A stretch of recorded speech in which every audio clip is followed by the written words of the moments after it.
bien, bonjour les spotters, bienvenue dans notre live hebdomadaire de 15 heures.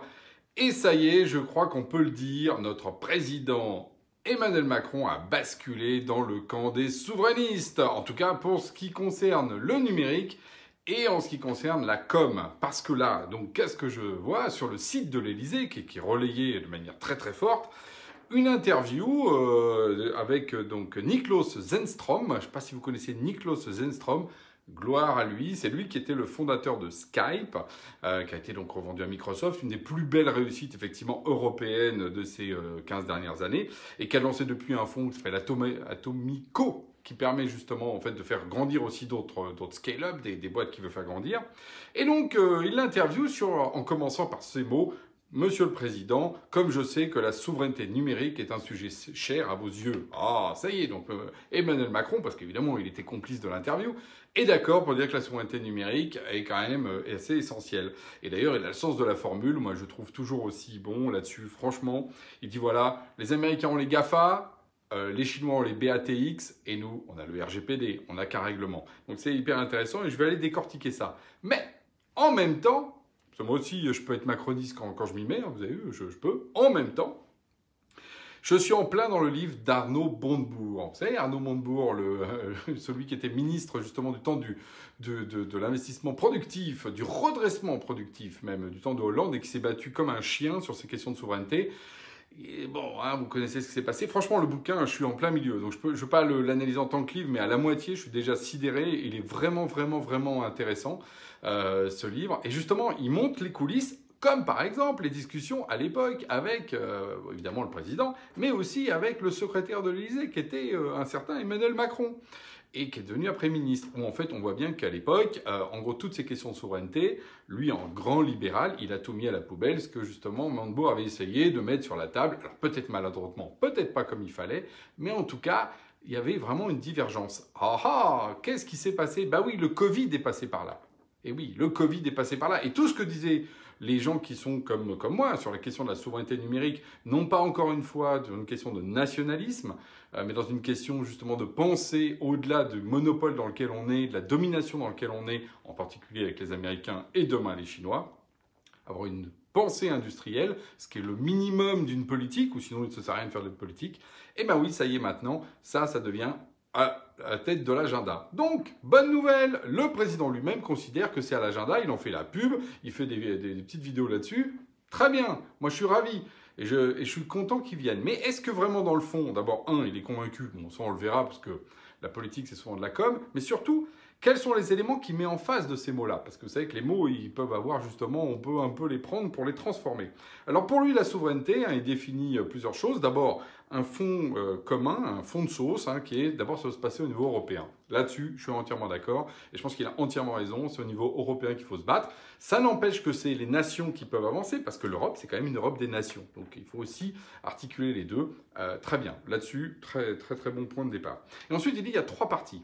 Le premier, c'est qu'on manque de capitaux. Et oui, c'est vrai, aujourd'hui, toutes les boîtes qui cartonnent, qu'est-ce qui se passe? Elles n'arrivent pas à trouver ensuite le développement, malgré justement tout l'argent qui a été mis dans les fonds, BPI, etc. Et là-dessus, franchement, moi je trouve que d'ailleurs c'est quelque chose de très positif pour le pays, et en particulier pour le numérique. Mais ça s'arrête, et ensuite, les boîtes, qu'est-ce qu'elles font? Elles flippent aux US, elles partent aux US, et nos plus belles boîtes aujourd'hui, les fameux scale-up, deviennent des boîtes qui deviennent américaines, parce que leur dernière levée de fonds, elles se font là-bas, voire le Nasdaq. Ils vont au Nasdaq et c'est fini, c'est plus des boîtes européennes. Voilà. Donc ça, ok les capitaux. Sauf que, Cédrico l'avait dit, ça prendra 10 à 15 ans pour que ça bascule.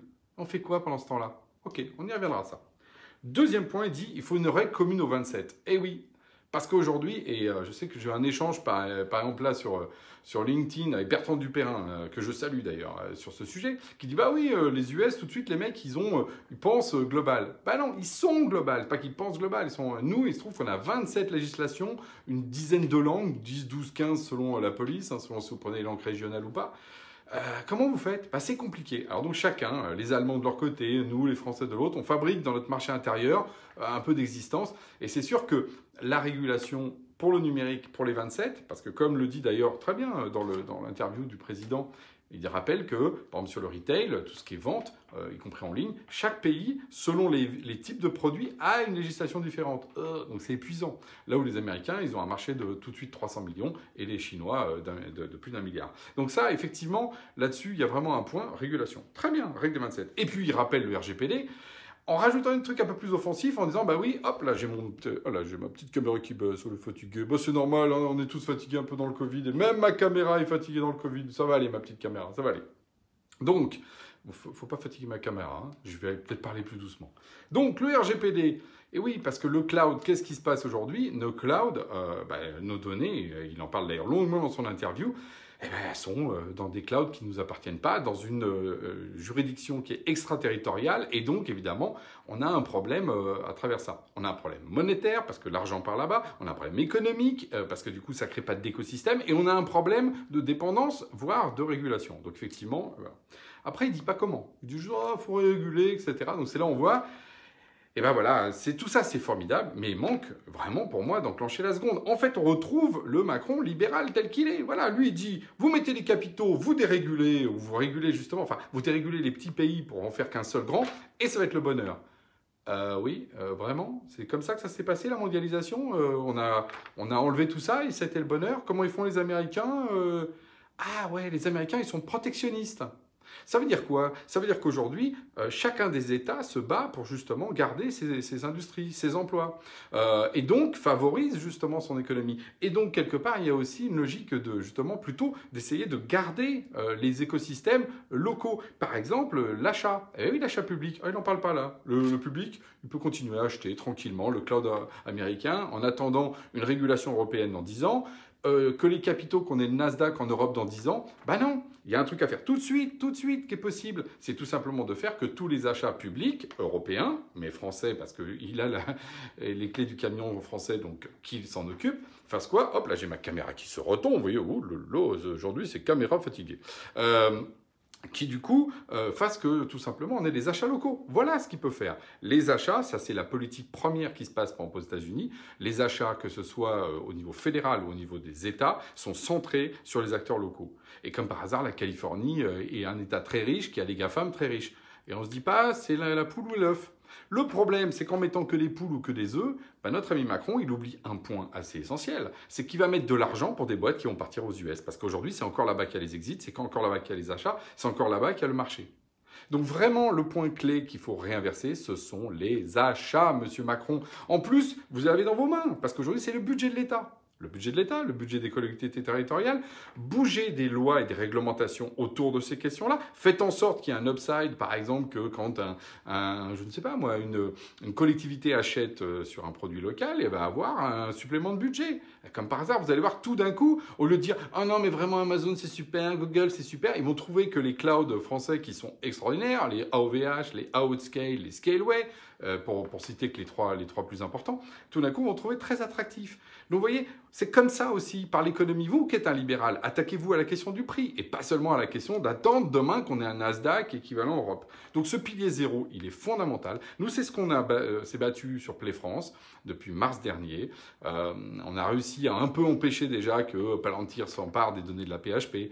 On a, je pense, un peu permis justement qu'il y ait une reprise de conscience de ça. Mais c'est pas suffisant encore pour moi, parce que justement, l'État, et vous qui êtes président, et donc le garant de nos deniers, de notre stratégie, il faut penser au-delà du cadre. Vous avez déjà fait un pas en passant d'un mode libéral pur, mondialisé, à un mode libéral européen, c'est très bien. Je vous en félicite. De toute façon, vous êtes très intelligent, beaucoup plus intelligent que tout le monde et que moi en particulier. Mais sur cette question-là, il faut dépasser justement à un moment donné des préjugés et l'histoire qu'on porte depuis plus de 40 ans que le libéralisme va nous sauver du monde. La réalité, c'est qu'il faut revenir à une économie régulée. Voilà, il ne s'agit pas d'être refermer les frontières, c'est faire une économie régulée. C'est ce que vous commencez à faire avec les GAFAM, mais il faut prolonger ça. Et la question centrale, c'est celle des achats. Je le dis, c'est important, c'est pour toutes les boîtes que c'est important. Parce que nous, en plus, en ce moment, nous, dans le contexte, au contraire, on a des taux de croissance de dingue.